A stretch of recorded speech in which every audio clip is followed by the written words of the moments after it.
నంద్యాల జిల్లా కేంద్రంలోని మున్సిపల్ కార్యాలయం ఆవరణలో మాజీ జవాన్ శ్రీనివాసులు ఆత్మహత్య యత్నానికి పాల్పడ్డాడు.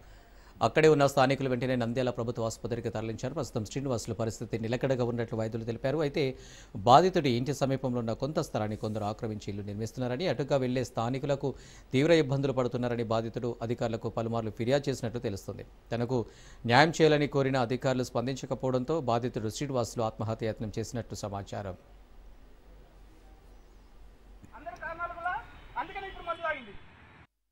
నా పేరు శ్రీనివాసులు, ఎక్స్-ఆర్మీ.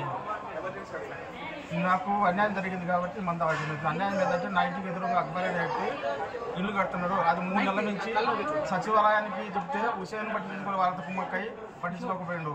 మున్సిపాలిటీ కమిషనర్కి ఇచ్చాము, కలెక్టర్కి ఇచ్చాము, స్పందనలో పెట్టాము.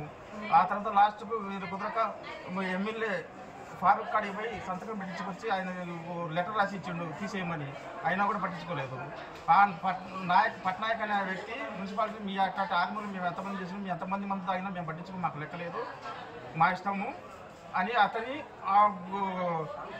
సచివాలయం హుసేన్ అనే ఇద్దరు కుమ్మక్కై అతనితో ఇల్లు కట్టి అతనితో కుమ్మక్కై ఈ పని నాకు ఈ స్థితికి తెచ్చి చేసారు.